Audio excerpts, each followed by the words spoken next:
醫生調香玩具商史詩級加強，共研服9名求生者加強調整。首先是醫生新增副手持物药劑增效劑，差不多可以理解成弓箭手的秘弩。使用該藥劑可以立馬增加40%的治療進度，每局最多可以使用2次，這個還是相當恐怖的。比如在一些來不及摸滿的關鍵時刻，來這麼一個藥劑，瞬間扭轉局面。然後這個在倒地自癒的狀態下應該無法使用，其次每次使用應該會有冷卻時間。而作為代價，則是移除了提升所有人5%的治療速度，個人覺得換了自保是不虧的。然後下一個更是史詩級加強，調香師在使用香水回溯時，會獲得持續3秒，最多等同於1次普攻傷害的減傷效果。不知道是不是類似騎士那種減傷，如果是的話，這加強會有很多發揮空間。比如可以滿血秒香抗震懾救人，開門戰秒香抗一刀救人，半血秒香救人等。不過需要注意的是，如果回溯期間有回血的話，減免會扣除對應的數值。比如普通吃刀回香，那麼這個減免效果就沒有了。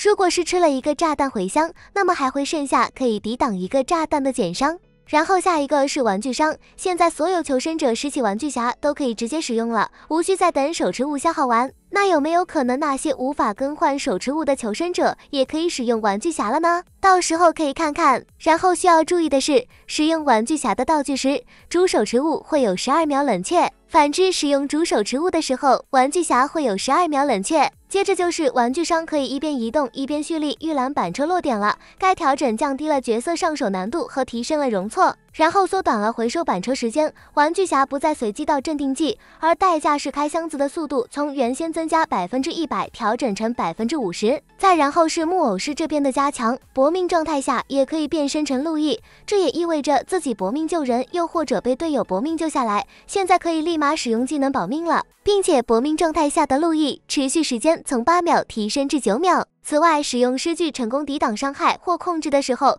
變身結束會立馬獲得持續1.5秒的50%加速效果。然後律師這邊是開局前30秒移速和翻越板窗的加成，獲取效率將加倍，如果期間使用地圖，那麼效率將為3倍。然後祭司這邊的打洞更快了，打洞吃刀的風險將降低。另外求生者可以看到附近祭司的直線洞了，祭司的隊友輔助能力獲得大幅提升。接着是園丁這邊的加強，在處於眩暈等控制狀態下，園丁可以自行開啟回響，現在在眩暈狀態下也可以起盾了，並且護盾現在可以最多抵擋2次炸彈傷害了。再然後是教授這邊，開局場上鳞片數量從1個增加到2個，鳞片抵擋失敗或成功抵擋控制，冷卻時間從原先45秒降低到40秒。最後就是牛仔的套索，可以設置想勾的目標了，可以選擇是勾角色還是勾組件。最後以上調整將在明天14號上線共研服，我們下期視頻見，拜拜。